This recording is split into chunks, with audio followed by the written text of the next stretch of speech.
kita berjaya keluarkan item emas fizikal, selalu kita tengok. Jadi janganlah kita nak faham semua, nak tahu semua dulu baru nak bermula. Bermulalah sekarang, nanti kita akan mahu belajar.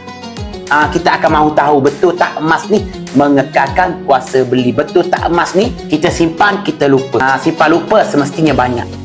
Simpan duit, kita buat simpanan duit kan, kita buat simpanan duit ni apabila dah banyak cenderung kepada belanja sangat-sangat tinggi. Tapi kita mula buat simpanan emas, kita berjaya keluarkan item emas fizikal, selalu kita tengok. Pastinya mahu ditambah, mahu disimpan, mahu ditambah.